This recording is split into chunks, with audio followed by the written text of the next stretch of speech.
চলুন এটা কি বানাবো বলুন তো। এটা হচ্ছে বাঁধাকপি পাতের ভর্তা। বাঁধাকপির যে শক্ত পাতাগুলো থাকে সেগুলোকে আমি আগে ভালোভাবে ধুয়ে নিয়েছি, 3-4 বার ভালো করে ধুয়ে নিয়েছি, ভালো করে দেখে নিয়েছি যাতে কোনো পোকামাকড় না থাকে। তারপর এই যে দেখুন কড়াইয়ে একটু জল দিয়েছি, তারপর শাকটা দিয়ে একটু লবণ আর একটু হলুদ দিয়ে ভালোভাবে সেদ্ধ করতে দিয়ে দিয়েছি। ব্যাস, সেদ্ধ হয়ে গেছে। চলুন এটাকে তুলে নিই, তারপর ঠান্ডা করতে দিই। আর এদিকে দেখুন আমি আজকে শিলবাটাতে এটা বাটবো, তাহলে এর স্বাদটা অনেক বেশি হয়। একটা কাঁচা লঙ্কা দিয়ে এটাকে বেটে নিয়েছি।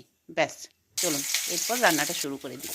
প্রথমেই কড়াইয়ে দিয়ে দিলাম দুটো শুকনো লঙ্কা। শুকনো লঙ্কাগুলোকে ভেজে ভালোভাবে তুলে রাখলাম। আর এদিকে কতটা থেতো করা রসুন আর একটা পেঁয়াজ দিয়ে ভালোভাবে একটু নাড়ালাম। খুব একটা পেঁয়াজটা ভাজবো না, একটু লাল বর্ণ হয়ে গেলে এর মধ্যে শাকটা দিয়ে ভালোভাবে ভাজতে থাকবো। অনেকক্ষণ ধরে এটা ভাজতে হবে, যতক্ষণ না এর গা থেকে জলটা মরে যাচ্ছে ততক্ষণ এইভাবে ভেজে যেতে হবে। তারপর গ্যাসটা বন্ধ করে দিলাম, তারপর দিয়ে দিলাম ওই যে শুকনো লঙ্কাটা ভেজে রেখেছিলাম, সেটা হাতে করে গুঁড়ো করে নিলাম, তারপর ওর মধ্যে দিয়ে দিলাম। আর কাঁচা তেল দিয়ে ভালোভাবে নাড়িয়ে নিলেই হলো এই বাঁধাকপি শাকের ভর্তা। এটা খেতে দারুণ লাগে, দুর্দান্ত স্বাদের হয়। তাহলে এখন এই পর্যন্তই।